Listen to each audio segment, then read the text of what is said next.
Namaste everyone, a very good afternoon. So finally the CBSE board exam results for class 10th and 12th is finally out. And congratulations to all the students, the principals, the teachers, and of course the parents. Now there are a few questions which I felt if I answer from my channel, it will be really helpful to many students and schools. The first question that is normally asked is how to calculate the overall percentage of a student in case the student has taken a vocational subject which is an additional subject.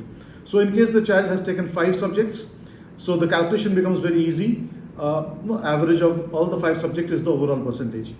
But then if the child has taken an additional subjects like artificial intelligence or IT, what to do about that? Here CBSE very clearly tells in a circular that was published a few months back that CBSE normally does not allot any percentage to the students, and the percentage calculation will be done by the institution where the student is seeking admission. इसका मतलब यह है कि CBSE overall percentage कभी देती नहीं है, लेकिन जो बच्चा जो इंस्टीट्यूशन में अप्लाई कर रहा है, चाहे वो 11 में अप्लाई करे हो या फिर ग्रेजुएशन कोर्स के लिए अप्लाई करे, उस इंस्टीट्यूशन पे डिपेंड करेगा कि वो परसेंटेज कैलकुलेशन कैसे करें. तो ऐसे भी हो सकता है कि कुछ इंस्टीट्यूशंस 6 सब्जेक्ट्स का एवरेज निकाल ले, ऐसे भी हो सकता है कि वो बेस्ट 5 देखे. तो ये डिपेंड करेगा entirely on the institution where the child is taking admission, not on the on the child, or the school cannot calculate the percentage on behalf of that organization or institution where the child is taking admission.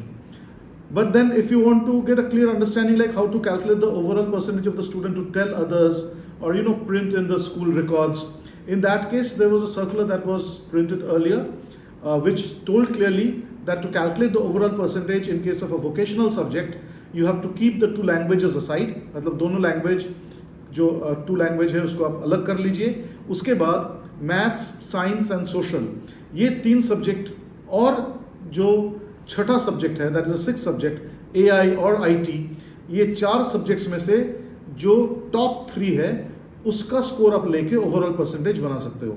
So in other words 2 languages are not to be kept aside, and out of the 4 subjects of science, math, social and a vocational subject, the best 3 is to be considered. So I hope it is very clear now, and again I'll remind that CBSE very clearly told that CBSE does not allot any percentage. The calculation that I told you is simply based on the circular that was published in the previous year where the confusion was regarding the vocational subject and how to calculate the score in case there is a vocational subject. Now if there is a language instead of a vocational subject, कभी कभी बच्चे एक additional language लेता है, तो in that case as per CBSE curriculum English और Hindi will be one of the compulsory subjects. So English medium school है तो इंग्लिश एक कंपलसरी सब्जेक्ट रहेगा, उसका स्कोर को लेना पड़ेगा. और बाकी जो 2 लैंग्वेजेस हैं जिनको बच्चे लिया हुआ था, ये 2 लैंग्वेजेस में जो हाईएस्ट है उसको आप ले सकते हो परसेंटेज कैलकुलेशन के लिए, और बाकी ये 3 सब्जेक्ट आप ले सकते हैं, मैथ, साइंस एंड सोशल.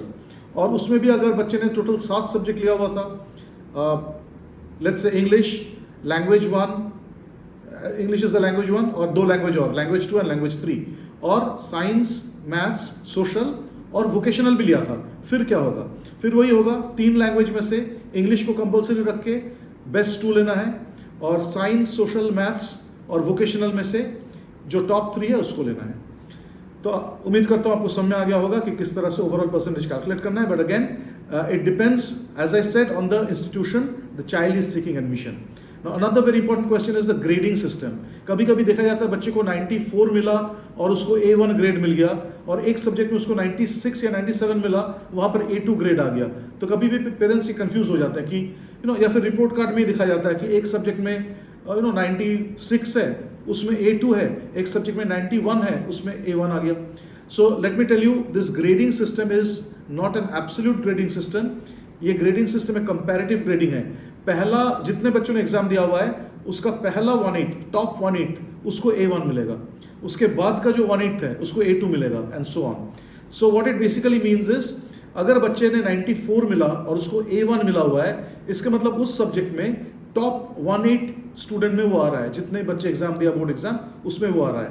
और 96 मिलने के बाद भी अगर A2 मिल रहा है, इसका मतलब है वो 96 मिलने के बावजूद भी उस सब्जेक्ट में टॉप 1/8 स्टूडेंट में नहीं आ रहा है. So I hope it is very clear now. Another important thing is कितने सब्जेक्ट में कंपार्टमेंटल होगा.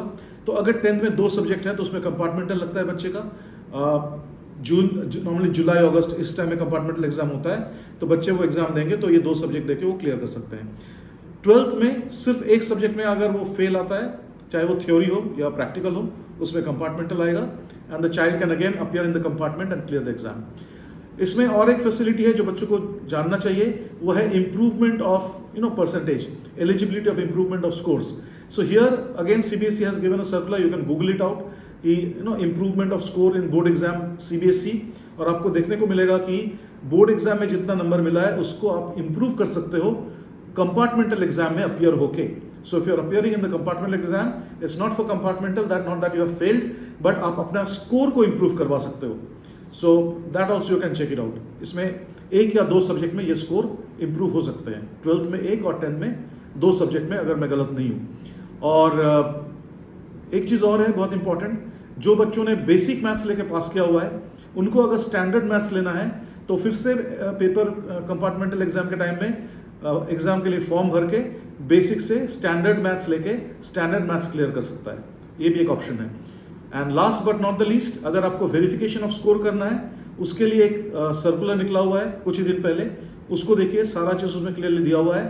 तो उसमें पहले आपको अप्लाई करना पड़ेगा वेरिफिकेशन ऑफ मार्क्स के लिए, उसके बाद उसको फोटोकॉपी ले सकते हो एंड फोटोकॉपी लेने के बाद आप क्वेश्चन वाइज उसको री-इवैल्यूएशन के लिए डाल सकते हो, री-टोटलिंग कर सकते हो, और इसमें भी आपका मार्क्स का फर्क हो सकता है. But make sure that you take the xerox copy first, ताकि आप ऐसे अप्लाई ना करें कि आपका नंबर और घट जाए.